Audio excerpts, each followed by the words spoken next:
Hey everyone, it's Noah and welcome back to the channel. Recently, I put out a poll on Instagram asking for some of your questions. So in this video, I'm going to be doing a Q&A answering your questions regarding wholesale, dropshipping, Amazon, Walmart, and more. The winner for this week's consultation call is going to be on the screen. All you have to do is just message me on Instagram with a screenshot of your comments. If you want to win a free consultation call with me, all you need to do is just like the video and comment down below. So without further ado, let's jump into these questions.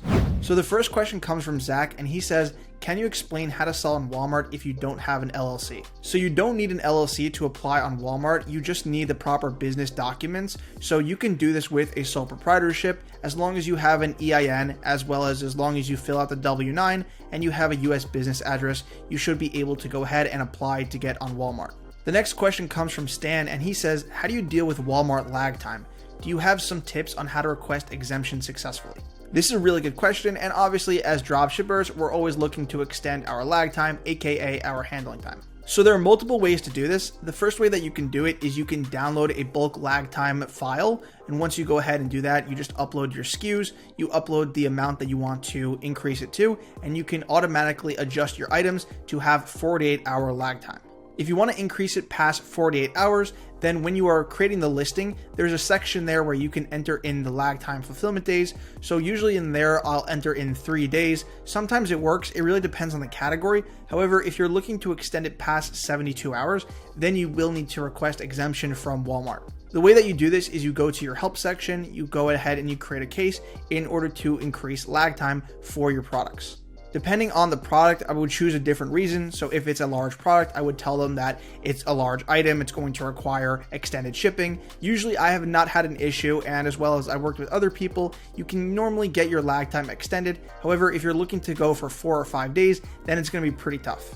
The next question is, how do you know what to sell on Walmart? So I recently uploaded a video that answered this question about how to find products to sell on Walmart. However, I'm going to be making another video that's going to be going over the criteria that I use, especially when dealing with WFS. So I'm going to be going over, I look for how many units sold in the past 30 days.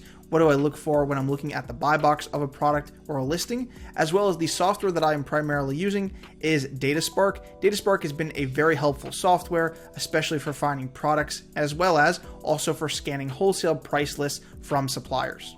So while DataSpark is still in beta, they are improving the software, and if you've been using it, then you'll know that this is a new layout. So when you go to a product, you can go and it'll show you the buy box, it'll also show you the estimated sales, it'll show you the price history, as well as all of that other crucial information that you need to know before you list a product. So if you click on that, it's going to go ahead and it's going to bring you into the product details page. Here you can see the product trends. Here you have the rank, the price, etc. So this is detailed more in my previous video, as well as I am going to be making a future video specifically breaking down the software and how I use it inside of my business.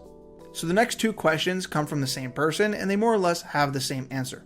The questions are, do you use Informed to monitor your prices, as well as how do you control wholesale supplier stock for dropshipping? So I use a software called SellerChamp. SellerChamp is an omni-channel software, and they enable me to go ahead and connect my suppliers to my marketplaces to update price and quantity changes. So that's how I monitor stock for my wholesale suppliers, as well as they do also have a built-in repricer.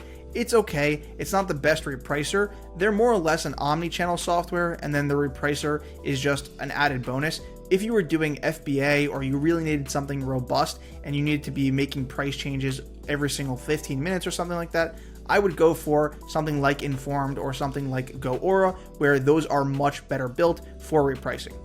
The next question is, what are your thoughts about VAs automating your stores? So I do have VAs for my business. However, I'm more hands-on and I do want to be involved with my business. So I personally don't automate every single aspect with a VA. I mainly outsource repetitive tasks that are more lower level tasks. And then this way I don't have to spend time listing, or I don't have to spend time placing orders, especially for marketplaces that I don't want to spend as much time on. So an example for that would be on eBay. I am personally not looking to spend 100% of my time on eBay because I think there's more of an opportunity on Amazon and on Walmart. So I have a VA who goes and they list, as well as they handle customer messages on eBay, because that allows me to take my time and focus it somewhere else. So just to reiterate, I am a fan of using VAs to automate certain aspects of your business. You want to make sure that you are vetting the person and that you are doing proper interviews. I've had my fair share of hiring people who are not right for the job, and it can cost you time and ultimately money. So you want to make sure that you're thorough and that you are hiring someone who is going to be good for the job.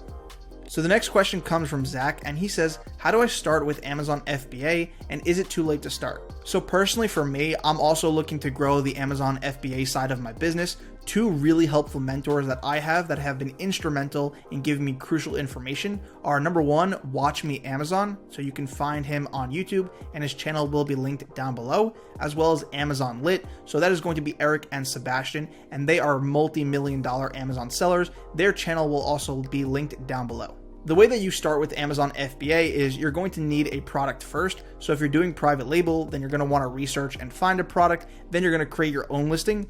Versus if you're doing retail arbitrage or you're doing wholesale, then you're going to be buying a product where the listing already exists. And all you really need to do is just make sure that you're not gated. Just check for IP complaints, and then you can go ahead, and if everything checks out, you can send in the product to Amazon. Now that is an oversimplification of it. However, one of the great things about wholesale dropshipping is that when you're working with wholesale suppliers, not only do they offer dropshipping, but almost every single wholesale supplier will let you buy in bulk, and you can ask them if they will ship it to Amazon.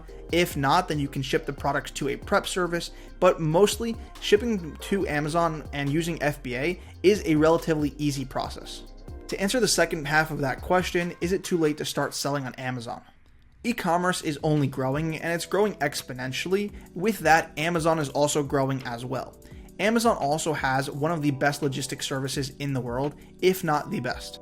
What this means as a seller is that you can go ahead and you can send in a product to their warehouse, and they will handle storage, they will handle fulfillment, as well as they will also handle returns. This allows you to semi-automate your business, and instead of focusing on orders and fulfillment, you can instead focus on other ways of growing your business, either by getting new suppliers, increasing your product line, or just marketing or anything else. So to answer your question, is it too late to start? No, it's not too late to start because the market is growing, and with that, there's always going to be new entries and new openings for new sellers to get in. To give you an example, I have a lot of wholesale suppliers that I work with, and in wholesale, products are always going to be in and out of stock. So an item might be out of stock, which means no other sellers have it at that time. And what I can do is as soon as it gets in stock, I can order a small sample, and I can then send it into Amazon to quickly turn around those items. Now, eventually, other sellers might jump on that listing. However, that's just one example of an opportunity opening up to sell those products.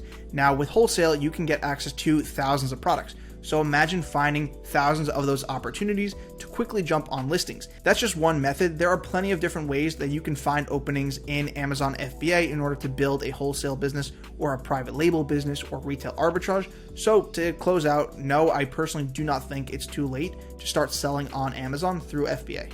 So that's going to be it for this video. I hope you guys enjoyed. Thanks to everyone who sent in their questions. If you have any other questions that you guys want me to answer, be sure to go ahead and comment down below. I'll see you guys in the next video. Peace.